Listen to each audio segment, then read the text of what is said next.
In 2025, while the rest of the world lives in the year 2025, one African nation is still in 2017.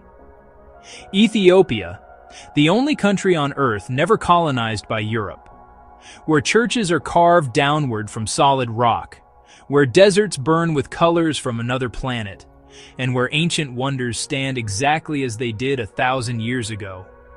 This is where humanity began, and where time stands still. Let me ask you something. What year is it right now? 2025, right? Well, not in Ethiopia. Here, it's 2017. 8 years behind the rest of the world. Ethiopia follows its own ancient calendar, 13 months instead of 12, with New Year falling in September. While we're scrolling through 2025, Ethiopians are living in what we'd call 2017. Walk through the capital, Addis Ababa, and you'll see a thriving modern city. Coffee shops, traffic, smartphones. But underneath this modern surface beats an ancient heart that refused to change for anyone. And that refusal to conform? It saves something extraordinary. March 1st, 1896, the Battle of Adwa. Italy invaded Ethiopia with modern weapons, convinced they'd conquer this African kingdom in weeks. They were wrong. Ethiopian Emperor Menelik II rallied 100,000 warriors. They crushed the Italian army so decisively that Italy retreated in humiliation. Ethiopia remained free while nearly every other African nation fell to European colonizers. Think about that. While the British ruled Kenya, the French controlled Senegal, and Belgium brutalized the Congo, Ethiopia stood alone, unconquered, uncolonized, unbowed. And because Ethiopia never fell, something miraculous happened. The ancient wonders, the sacred traditions, the architectural marvels that would have been destroyed or stolen by colonizers, they survived. Today, 3 of those wonders still stand. Carved from rock, built by emperors, protected by faith. Let me show you what the world almost lost.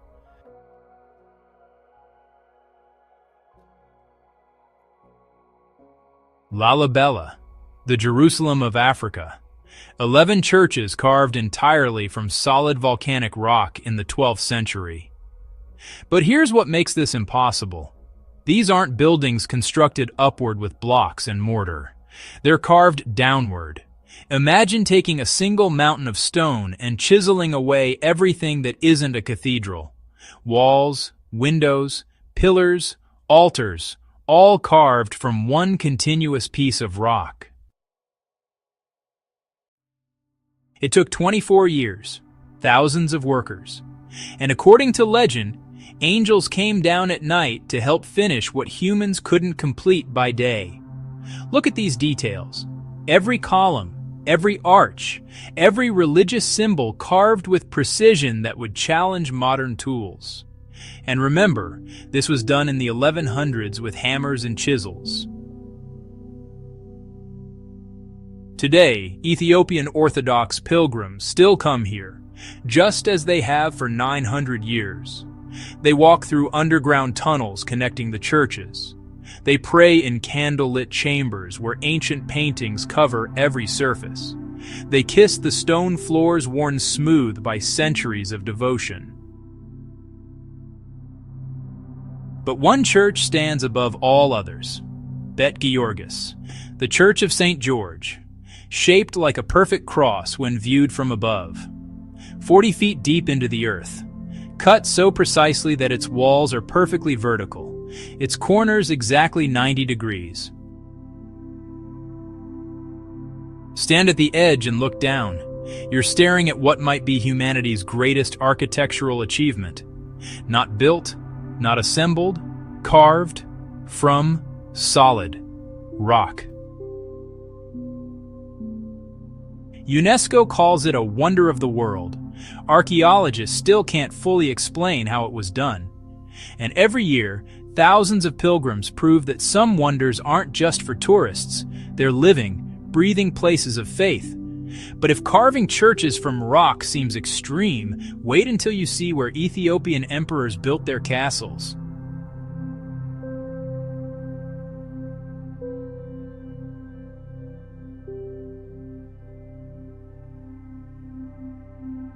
Gondar, the 17th century capital of the Ethiopian Empire, and home to something you'd never expect to find in Africa: medieval castles, not mud huts, not wooden structures, stone fortresses with turrets and towers that look like they belong in medieval Europe, not the African highlands.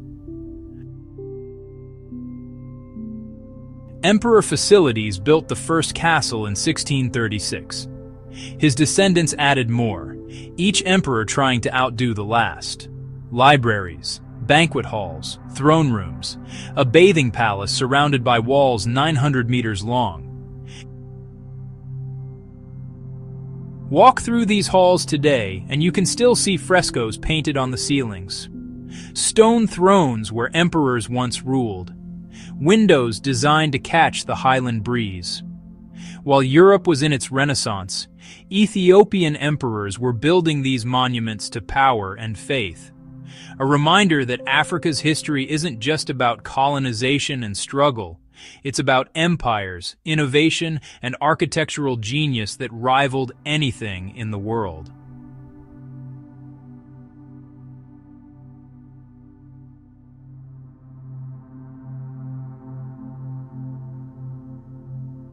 Aksum, the ancient capital of an empire that once rivaled Rome, and home to mysteries that still puzzle archaeologists today.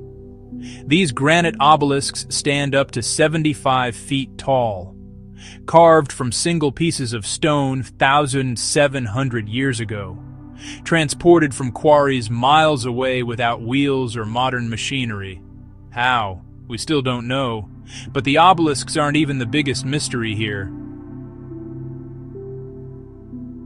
These ruins? The palace of the Queen of Sheba. Yes, that Queen of Sheba. The one from the Bible who visited King Solomon in Jerusalem. Ethiopian tradition says she returned pregnant with Solomon's child, founding a dynasty that ruled for 3,000 years. And then there's this church, the Church of Our Lady Mary of Zion, ordinary looking from outside.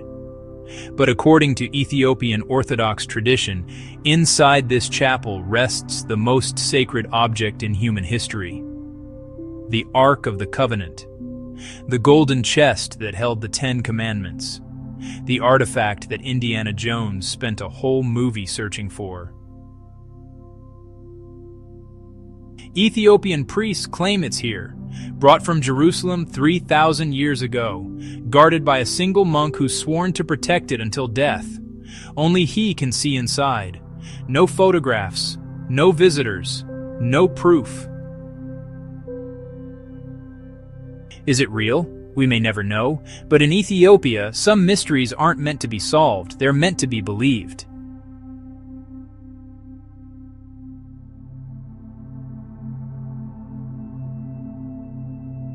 At dawn, the Geralta Mountains rise like stone cathedrals, Tigray's towers catching first light. Up there, carved into a sheer cliff, sits Abuna Yamadagu, the church in the sky. The ascent begins barefoot. Toes edge along narrow ledges. Fingers find handholds chipped into rock. No harness for most, only breath, grit, and wind. A priest gestures, "Step here." A guide offers a rope at the crux. Below, the drop plunges hundreds of meters. Ahead, the horizon widens. Courage and faith climb together. Then the ledge opens. Valleys, spires, sky. You arrive not at a building, but a miracle of geology and devotion. Inside, shoes off, voices hush in dim light, saints, angels, frescoes preserved by isolation and dry air. Photography restricted, respect first. Here, faith is carved into the mountain. And from this quiet height, we turn toward nature's extremes, where the earth itself becomes the story. Forget everything you've seen so far, because nothing prepares you for this. The Danakil Depression, the hottest place on Earth.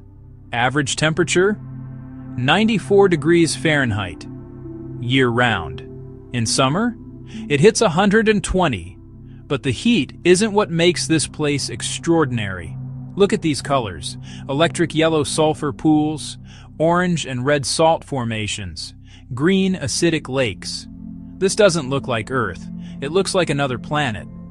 And NASA agrees. They actually study the Danakil Depression to understand what Mars might look like. The extreme conditions, the mineral formations, the way life somehow survives here. It's the closest thing we have to an alien world. And then there's Erta Ale, one of only 6 permanent lava lakes on Earth, a volcano that's been erupting continuously since 1906.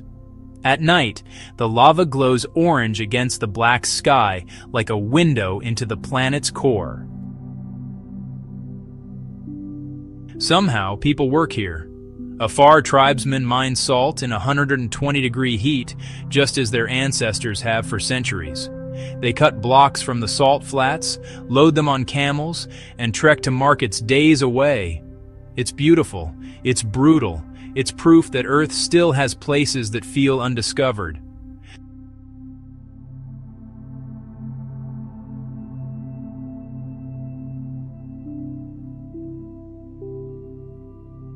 From the hottest place on Earth to some of the highest, the Simien Mountains, Ethiopia's answer to the Grand Canyon.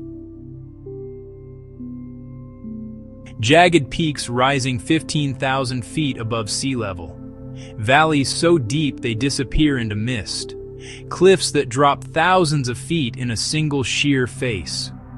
UNESCO calls this a World Heritage Site, and once you see it, you understand why.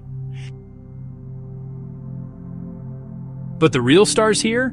These guys, Galata baboons, found nowhere else on Earth. They live on these cliff faces, grazing on grass like mountain goats. Look at those red chest patches. That's why they're called bleeding heart monkeys. And if you're incredibly lucky, you might spot the rarest canid in the world, the Ethiopian wolf. Only 500 left, all of them here in these highlands.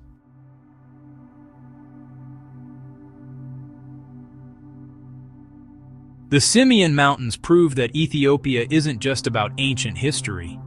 It's about landscapes so dramatic, wildlife so unique, that nature itself seems to have saved its best work for this corner of Africa.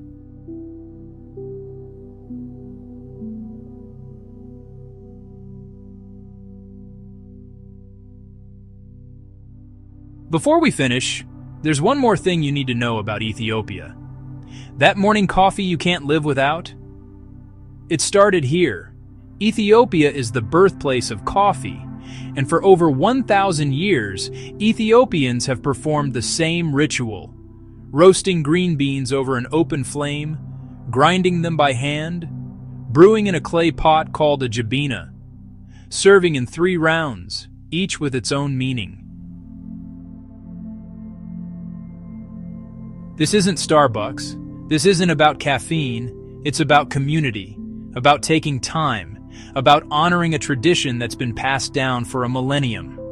In our rush world, maybe that's the real Ethiopian wonder, knowing that some things are worth slowing down for.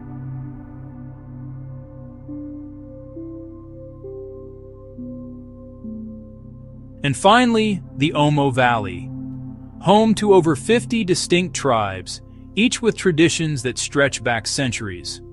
The Mercy women with their clay lip plates, the Hamar's bull-jumping coming-of-age ceremony, the Karo's elaborate body painting using natural pigments. Now, I want to be clear about something.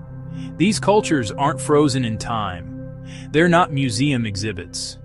These are living communities choosing to preserve their traditions while adapting to modern Ethiopia. They have phones, their children go to school, but they also maintain rituals that connect them to ancestors who lived the same way 500 years ago. That's not backwards, that's wisdom.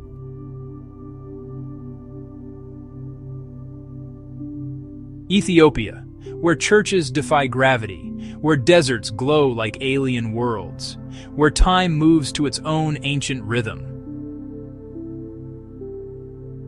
This is the land that was never conquered, the wonders that never forgot, the traditions that never died. What will you discover here?